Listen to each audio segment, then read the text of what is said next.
Welcome back to Torah on the Go. Whether you're walking your dog or working out or taking a break from work, we are awfully glad that you are taking a break with us studying Torah here at Valley Beth Shalom in my office with Rabbi Avi Kushlan. It's a pleasure to be here today. Thank you. Welcome to the podcast. Looks a whole lot like the table in my office, but it's the podcast studio. So we are now at chapters 2 and 3 of the book of Vayikra. We're moving through at lightning speed. It's only taken us, 7 weeks to get to chapter 2 and 3. It's dense. It's good dense material. We can handle that. Yeah. Sounds great. So let's talk about first big adol, all right? From a wide angle lens, from big perspective. You are the first one to come on this podcast who has actually slaughtered an animal in your life. Slaughtered, at least in the Jewish way. Jewish way, I'm sure there's been others here that have done squashed bugs, things like that. But slaughtered actual kosher animals, that's been my specialty for a few years now. That's right. Absolutely. And where did you learn that? So when I was studying YouTube video? Yeah. It's a little more intense than that. DIY, yeah, exactly. Yeah, okay. When I was doing my preparatory time for rabbinical school in Israel, I met a great rabbi, Shlomo Zacharo, and he taught a course in Shechita because he wanted to bring all the sacred arts, as he called them, to more of the populations that don't typically get to practice them. And Shechita, to translate it for our listeners, is the kosher process of slaughter. Correct. Yeah, it's not something that we think of as actually koshering the animal, but basically ensures that from the time the animal lives until the time it's on your plate, it's one step in the process where you don't unkosher the animal. That's right. The animal has to be killed in the proper manner by a human hand with a very sharp knife, as opposed to dying through natural causes or dying from another animal or anything like that. Or through a factory line robot. Correct. Yeah, we don't have the automated system. Right. Correct. This is not No Country for Old Men. That's right. So, what a great movie reference. Okay, you're off to a good start here. So, I was just talking about the show Severance, how there's this very uncomfortable scene where all the baby goats are screaming in a room and they're all making sounds. This would be like a haunting sound at the tabernacle itself to hear all the animals. We don't often think about that. Cantor Raffi and I just talked about the preference for music as opposed to the sound of what was going on in the tabernacle. But here we are.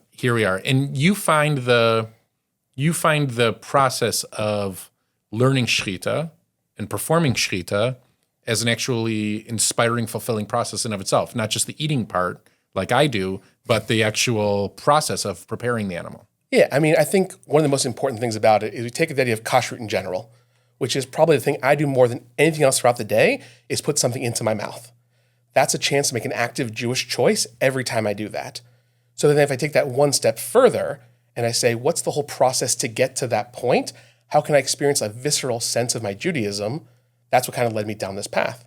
So many things we do, we talk about in very intelligent terms, in very theoretical terms, theological terms, but this is something very real, very tangible, that you can say, I'm performing a Jewish act every step of this process, and it holds very, very deep meaning because it's very, very personal. And honestly, the first few times especially, and always should be, very difficult. Right. You're taking a life of something for a good purpose. It's to nourish you both physically and spiritually, but you're still taking a life. There's blood involved. It's a very difficult process. Right. And it's and we spoke about this a couple of weeks ago. Again, it's a grounding process, meaning to say that we aspire towards holiness and we realize that we live amongst animals here on earth. And so in some ways we draw out of that experience a sense of holiness as we do each and every day when we keep kosher. Absolutely. And we live in Los Angeles. We're known for farm-to-table restaurants. This is farm-to-table Judaism, is what it comes down to. To say I can go throughout the whole process and understand where this came from, where it's going to, and get that whole process along the way. I think it's something that's just built into our culture here, but we're bringing it to a very Jewish reality as well on top of that, which I think is special. And so when you went to learn in Israel, you went to a kibbutz or a moshav, or this was done in the middle of the street at Emek Raphaim? Well, kind of both. I only half joke about that. So the first time I went to a moshav, a nice little place with a Muslim rancher, because he was able to accept the animal even if it wasn't kosher. So the process is a little complicated. I'll just tell you because there were students that made mistakes. Well, so it wasn't necessarily the mistake in the cut, but the answer is also the animal itself, right? Mm-hmm. So the process is, of course, first you select the animal, you prepare it to have the neck slaughtered, or excuse me, you prepare it to have the neck sliced to check the simanim, which are the esophagus and the trachea, have to be cut through cleanly. After that, there's a whole bedikah process or examination process for the internals of the animal. Right.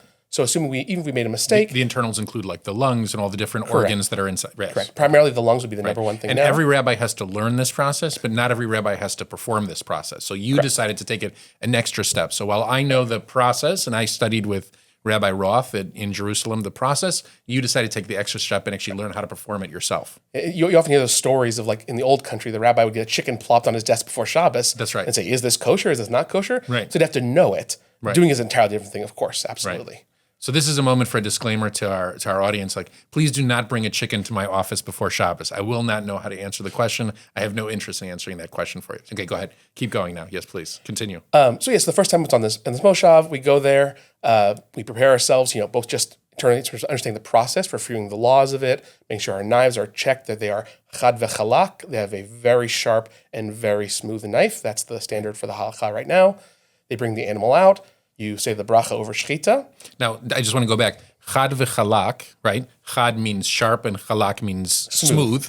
And that is an expression of mercy, essentially. That is the idea that the slice will be in one smooth motion. The animal will feel the least amount of pain. There's not going to be friction or anything like that. Correct. Yeah, you often see these animals that they don't even realize that there's actually something being done to them because the process just goes in so smoothly. And within a split second, the animal's unconscious and not feeling anything at that point. Right. It's often cited scientifically as one of the most humane forms of slaughter because there's no awareness of the animal, what's actually happening to it, because we take a very, very amount of careful time to prepare the knife to make sure it's absolutely pitch perfect. And all of those laws get traced through the Talmud, right? Back through the rabbinic legal process, through the writings of the Talmud, back to the Torah itself. And in so many ways, this book of Vayikra now begins that process that results in the process of shechita that we use today, that we utilize today. It's actually very interesting. So the actual basis for all the laws of shechita comes from one line, which says you will slaughter in your villages, basically. If you can't come to the temple to offer the sacrifice and you want to eat the meat, you will slaughter it where you are. And from that, it's basically the mountain dangling from the string. So you speak of that as Shabbos as well, right?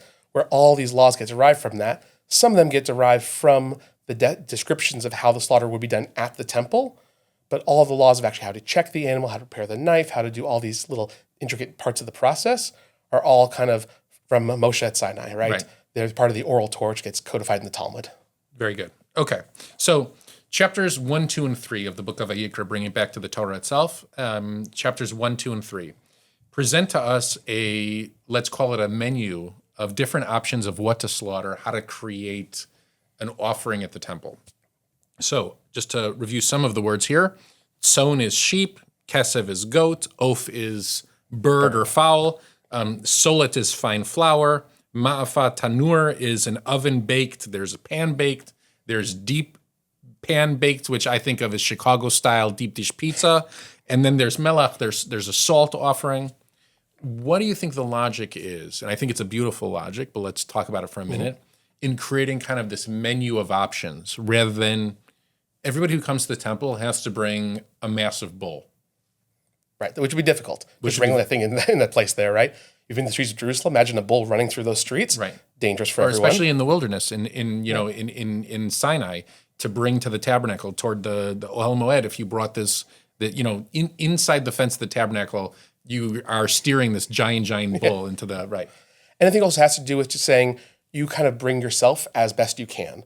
If you're not someone of means, you can bring a smaller offering. We start with kind of the idea of the birds, right? The bird being something that even the average person that didn't have any means could afford to bring to the temple. Right. And we're talking about birds. We're not even talking about things we think of like chickens and turkeys and ducks and geese today. Right. We're talking about things like pigeons and doves, basically, or doves and turtle doves are the most common ones. Very, very small birds, very easy to find in the wild, something very easy to manage and handle. Right. That's kind of the lowest level thing. And then as you move up from there, basically the larger the animal, the bigger the group that gets associated with it. So you have maybe the individual sacrifice that says, I performed something incorrectly, I made an error, I had a chet. Right. That's like the level of the sheep or the goat potentially. Right. And then you have the communal level, which often gets to the bull or the cow. Right. The much, much larger offering. There's a thing of like Pesach and the idea of having something bigger, a bigger animal at that time, because many people buy into it, many people feed from it as well.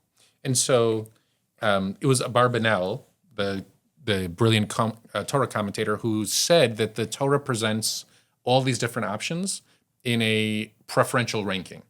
meaning to say, if you can bring a sheep, bring sheep. Then next option is a goat. The next option is a bird. Next option is a small bird. Next option is fine flour. And so in that way, it makes the experience of korban, the experience of closeness to God, accessible to everyone, no matter what it is, no matter what your personal circumstance. Yeah, absolutely. And I think a lot of that too is also, you look at the nature of these animals as well.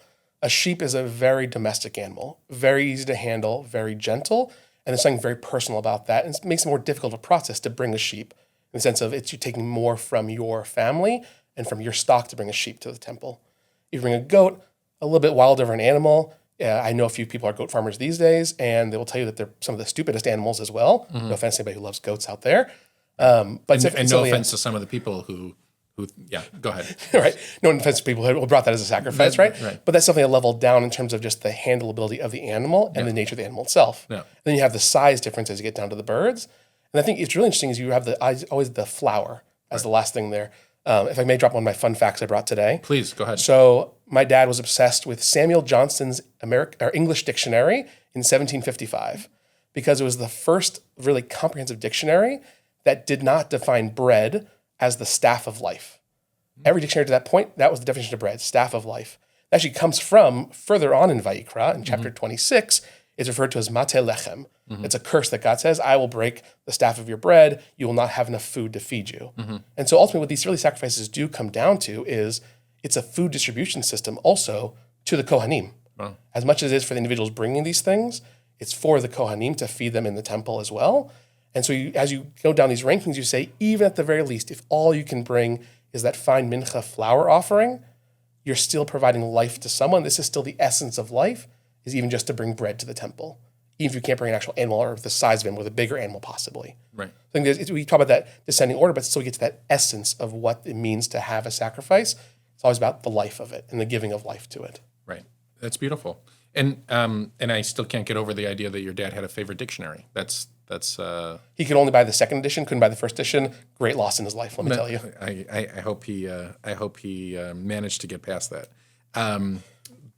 But it also shouldn't be lost on us that so much of our English language is derived from the understanding of the English translation of the Bible itself.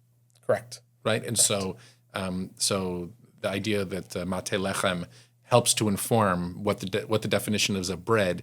I think we have a wonderful tradition here in this country and in the English language itself of being derived from biblical tradition. And it's also somewhat difficult to understand this text without bringing back the original Hebrew as well, because we have a concept when the birds were brought as a sacrifice, they were killed through a process called malika instead of shechita. So we talk about shechita being the knife, the very sharp knife across the neck. Birds were killed in a different manner. The Kohanim would take their thumbs and from the back of the neck, they would puncture through basically to sever the spinal cord and sever all of the jugular veins and things like that in the neck of the bird, which is crazy if you think about it, because that by definition becomes a nevela or something that didn't die through proper kosher slaughter. Right, nevela is a corpse. Right. Just to translate all of Avi's language into English, right?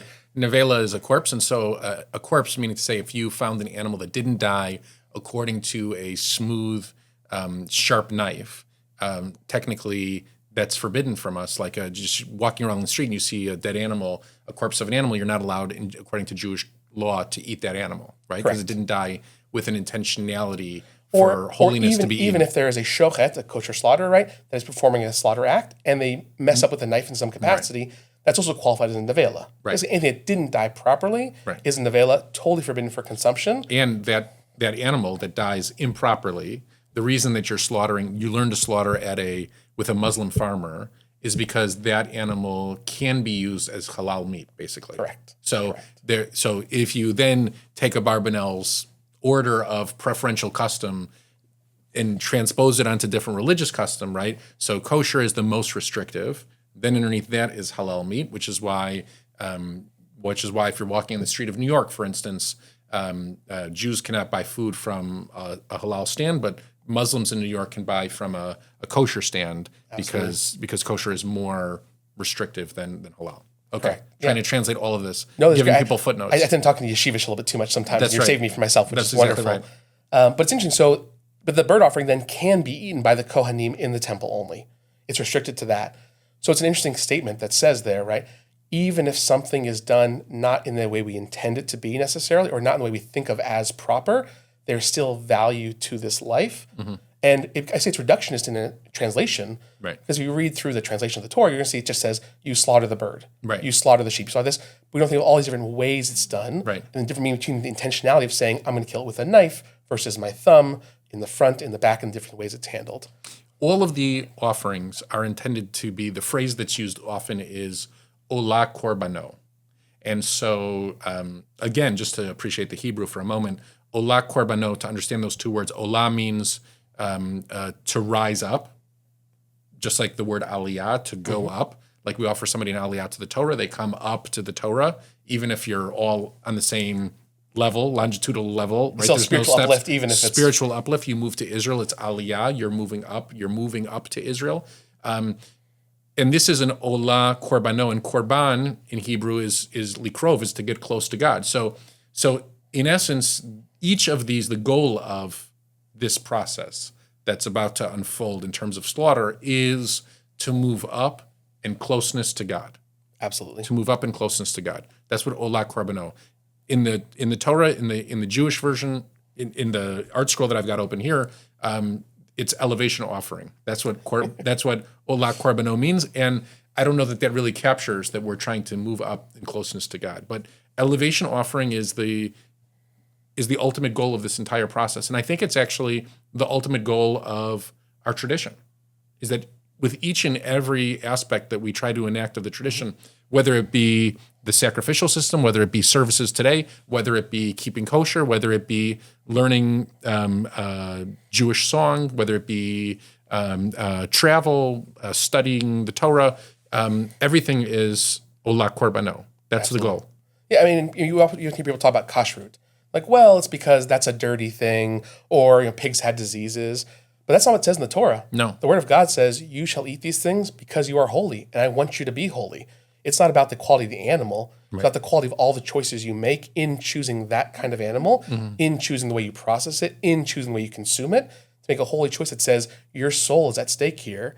There's something very real about the kind of the degradation of your soul if you don't make those right choices. Right. And we extend it out to many things in our lives, but really, kashrut's one of those very basic things that says, you are going to consume many, many things throughout the day.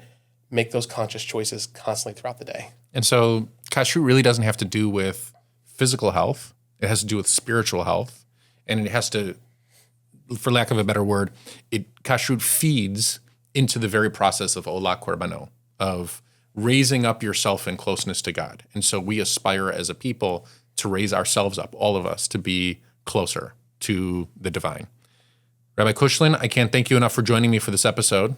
It's been an absolute pleasure. Thank you so much. Okay, this is a great introduction to our podcast audience that stretches all the way from Encino to Sherman Oaks. And so we look forward to welcoming you next week to study with us again. If you have a question or an inquiry, please send it through the website, vbs.org, through our podcast page.